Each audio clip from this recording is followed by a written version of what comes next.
Scenes of celebration mixed with deadly violence today as the United States opened its new embassy in Jerusalem. Israeli security forces shot dead dozens of Palestinian protesters in Gaza who were attempting to cross the border there.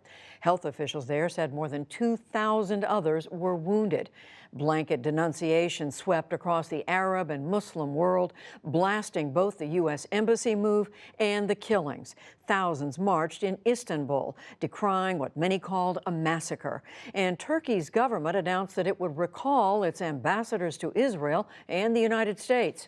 For its part, the Trump White House said that Israel has the right to defend itself and said responsibility for the killings, quote, rests squarely with Hamas, the Palestinian militant group that controls Gaza. Special correspondent Jane Ferguson reports for us tonight from Gaza City. Cheers erupted as President Trump's daughter Ivanka and Treasury Secretary Steven Mnuchin opened the new U.S. Embassy in Jerusalem, timed to coincide with the 70th anniversary of the founding of the State of Israel. On behalf of the 45th President of the United States of America, we welcome you officially and for the first time to the Embassy of the United States here in Jerusalem, the capital of Israel. Thank you. U.S. Ambassador to Israel David Friedman led the festive ceremony as the American delegation looked on. President Trump hailed the move as a great day for Israel, and in a taped message from Washington, he applauded a campaign promise fulfilled. For many years, we failed to acknowledge the obvious, the plain reality that Israel's capital is Jerusalem.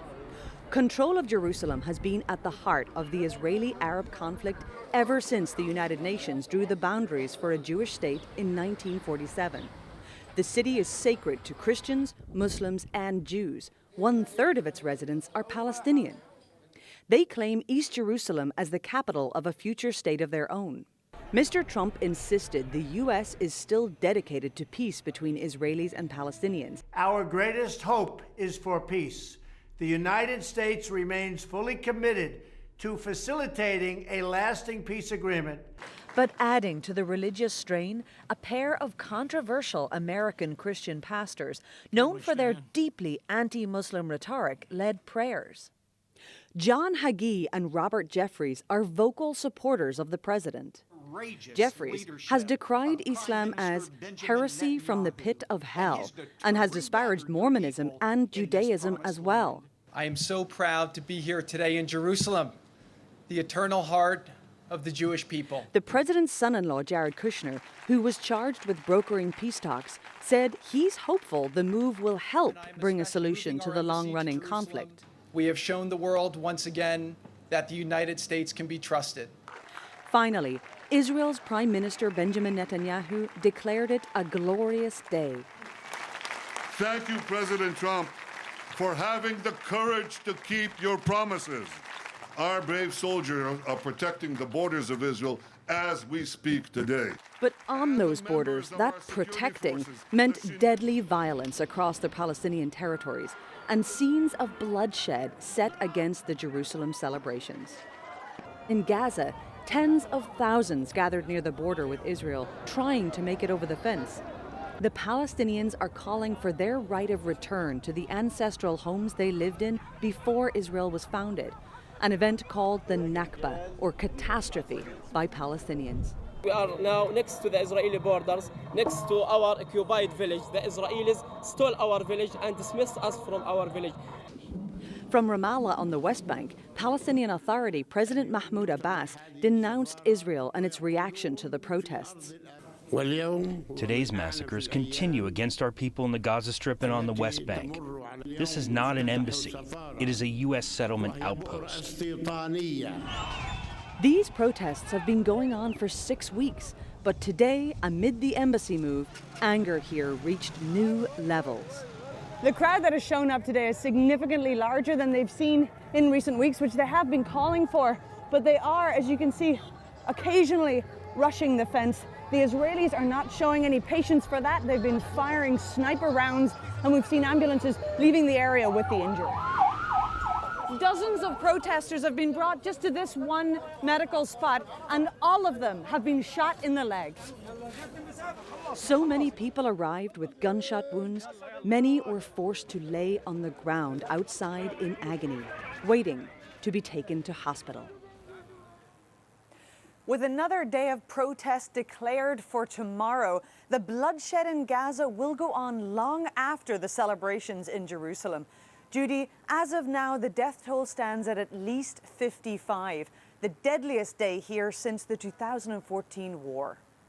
And Jane, were the Palestinians expecting these protests to be so large, for there to be such a large turnout?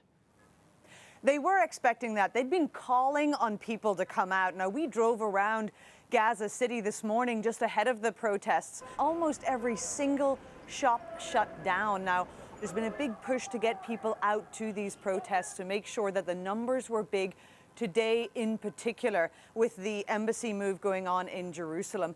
That said, on Sunday, we did hear news that the head of Hamas had gone to Egypt at the very last minute to somehow broker a deal to try to prevent what happened today from happening. We've heard that an offer was made of perhaps being able to ease the blockade, ease the closing of the border with Egypt, that Rafah crossing. Whatever was offered was clearly not accepted. It was not acceptable to Hamas, and as a result, today we saw the protests go on as expected. So an indirect attempt to negotiate with Israel. Jane, we've seen some reporting, even though the Palestinians are saying that all this protest is spontaneous, we've also seen reporting saying that on the Gaza side, loudspeakers were encouraging young people to rush the fence. What do you know about that? Well, there's certainly been a big encouragement to get people going to these protests, and all political parties and armed groups are keen to make sure there's a huge turnout, and that includes Hamas. Hamas, of course, very much so want to be able to use these protests for political leverage. This is something of a new tactic to have unarmed protests of this level, of this size. So it's certainly an important tactic. They know that so long as these protests are unarmed, they will be all the more potent and all the more politically useful. But we have seen when we're out there, those rushing the fence are unarmed in the sense that they're not carrying guns and weapons as such. We've seen young people with stones in hand and homemade slingshots. They burn tires to create smoke to sort of give themselves cover. They haven't really been able to get to the fence itself or in any way threaten the Israeli soldiers there with being able to really come over it. But every time that they approach the fence, they are fired upon. And Jane, you were telling us you've been, clearly there have been a lot of casualties. You were telling us you've been to the field hospitals there to see the injured, a lot of gunshot wounds, and you were telling us many of them below the knee.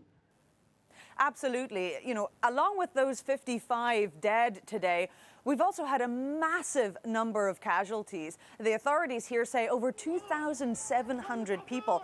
Most of the people, according to medical sources who have been injured, have received gunshot wounds to the lower leg. Now, when I was in a field hospital very, very close to where the protesters were pushing towards the fence with Israel, we saw an enormous amount of casualties coming in, and 90% of them had gunshot wounds to the leg, mostly below the knee. Israeli snipers are shooting people in the leg whenever they get close to the fence, and that's causing widespread gunshot wounds that we're seeing on many, many protesters. And that's why those casualty figures are fairly significant, because those gunshot wounds are leading to all sorts of complications like amputations. What a story. And Jane Ferguson, we thank you very much for following it. Thank you.